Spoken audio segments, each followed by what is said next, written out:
Hello everyone, welcome back to this channel. I hope you all are fit and fine and practicing English every single day. তো friends, আজকের ভিডিওতে আমি আপনাদের সাথে share করব এই সমস্ত কথাগুলোকে ইংলিশে কিভাবে বলতে হবে। যেমন চেনা চেনা লাগছে, শোনা শোনা লাগছে, পরিচিত মনে হচ্ছে, অপরিচিত মনে হচ্ছে, আর হচ্ছে অস্বস্তি লাগছে। তো ফ্রেন্ডস, এই কথাগুলো ইংলিশে কিভাবে বলতে হবে বা এই কথাগুলোকে ইংলিশে বলতে হলে ইংলিশে আমাদের কোন ফ্রেজগুলোর ব্যবহার করতে হবে সেগুলোই আজকের ভিডিওতে আমি আপনাদের সাথে শেয়ার করব।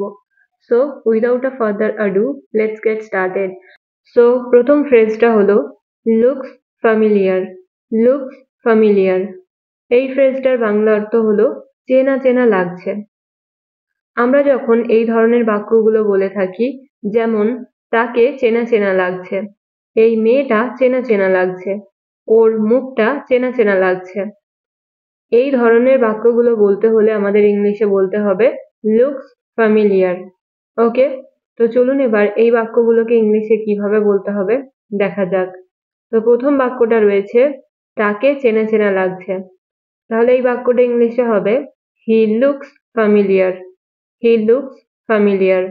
তো এই ধরনের বাক্যগুলোকে বলতে হলে জাস্ট আমাদেরকে ফার্স্টে বলতে হবে সাবজেক্ট এবং তারপর বলতে হবে লুকস ফ্যামিলিয়ার। ওকে, পরের বাক্য এই মেয়েটা চেনা চেনা লাগছে। This girl looks familiar. This girl looks familiar. ওর মুখটা চেনা চেনা লাগছে। His face looks familiar. His face looks familiar. এই জায়গাটা চেনা চেনা লাগছে। This place looks familiar.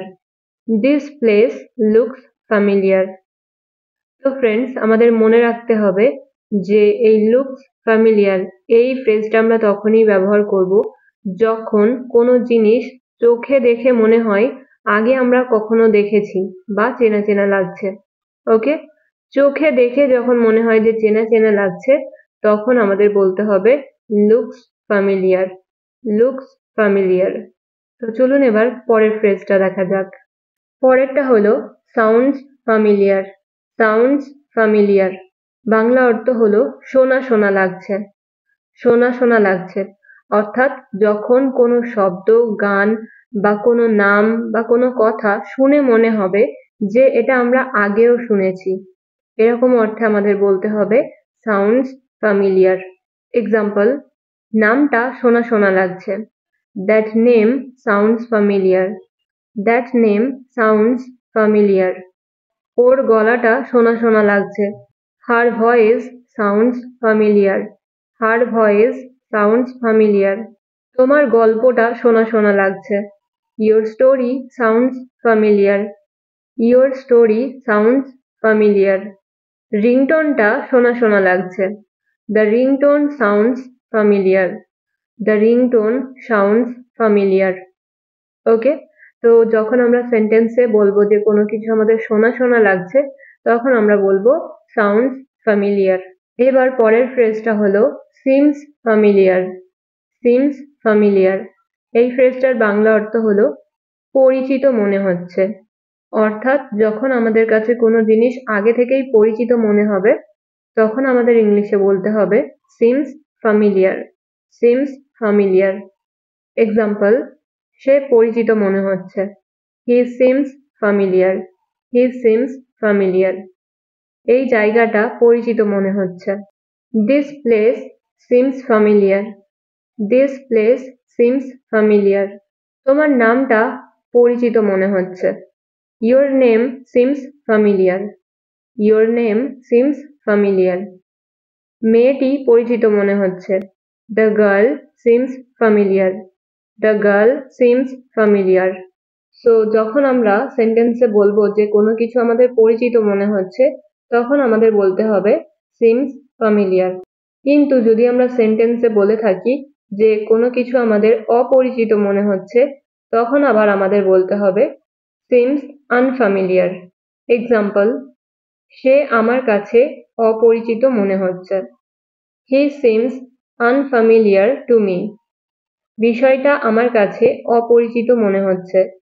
This topic seems unfamiliar to me. তার আচরণটা অপরিচিত লাগছে। Her behavior seems unfamiliar. So যখন আমাদের কোনো কিছু পরিচিত মনে হবে তখন আমরা বলবো seems familiar, আর যখন অপরিচিত মনে হবে তখন বলতে হবে seems unfamiliar. তো চলুন এবার পরের ফ্রেজটা দেখা যাক। সো পরের ফ্রেজটা হলো feels uncomfortable. feels uncomfortable অর্থাৎ অস্বস্তি লাগছে। বাংলা অর্থ হলো অস্বস্তি লাগা, ওকে, বা অস্বস্তি লাগছে। তো যখন আমরা সেন্টেন্সে এরকম বোঝাবো যে কোনো কারণে আমাদের অস্বস্তি অনুভব হচ্ছে, তখন আমাদের এই ফ্রেজটার ব্যবহার করতে হবে। এক্সাম্পল, সে ভিড়ের সামনে কথা বলতে অস্বস্তি বোধ করে, অর্থাৎ অনেক মানুষজনের সামনে কথা বলতে তার অস্বস্তি বোধ হয়। She feels uncomfortable talking in front of the crowd. She feels uncomfortable talking in front of the crowd. Tight জামা কাপড় আমার অস্বস্তি লাগে।